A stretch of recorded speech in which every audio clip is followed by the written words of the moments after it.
આજકાલ માર્કેટમાં એવો ટ્રેન્ડ ચાલ્યો છે કે તમારે ડાયટમાં સંપૂર્ણપણે ગ્લુટેન ફ્રી થઈ જવાનું, એટલે ઘઉંમાંથી બનતી બધી જ વસ્તુઓ અવોઇડ કરવાની.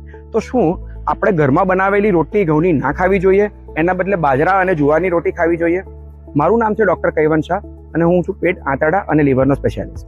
ઘઉં, જુવાર અને બાજરો એ આપણા દેશમાં મેક્સિમમ વપરાતા 3 ધાન્ય છે. ઘઉં એ બહુ ઇઝી ટુ ડાયજેસ્ટ છે. એની અંદર સારા એવા પ્રમાણની અંદર વિટામિન્સ છે, આયર્ન છે અને પ્રોટીન પણ છે અને ફાઈબર પણ સારા એવા પ્રમાણમાં છે. પણ એનું ગ્લાયસેમિક ઇન્ડેક્સ લો હોવાથી એ તમારા શુગરને સ્પાઇક કરી શકે છે અને જો તમે તમારી વેટ લોસની જર્ની પર હો તો ઘઉંથી વજન વધી પણ શકે છે. પણ ડાયજેશનમાં તે નરમ છે. હા, જે લોકો ગ્લુટેન સેન્સિટિવ છે એ લોકોને ઘઉં ખાવાથી પ્રોબ્લેમ વધી શકે છે. તો બધા જ લોકો ગ્લુટેન સેન્સિટિવ નથી હોતા, તો બધા જ લોકો માટે ઘઉં નુકસાનકારક નથી.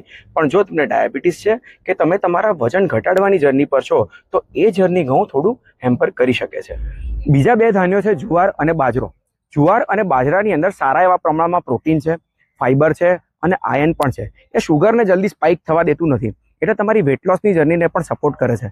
પરંતુ એ ડાયજેશનમાં થોડું ડિફિકલ્ટ છે, બ્લોટિંગનું પ્રમાણ વધારી શકે છે. તો જુવાર અને બાજરાનું વધારે કન્ઝપ્શન યુઝ્યુઅલી શિયાળાની સિઝનમાં કરવું જોઈએ. તો આ ઇન્ફોર્મેશન પછી તમે કયા પ્રકારની રોટી ખાશો? ઘઉંની ખાશો, જુવારની ખાશો કે બાજરાની ખાશો? આવી જ બીજી ઇન્ફોર્મેશન માટે પ્લીઝ ફોલો ધીસ ચેનલ અને for more information please DM me. Thank you.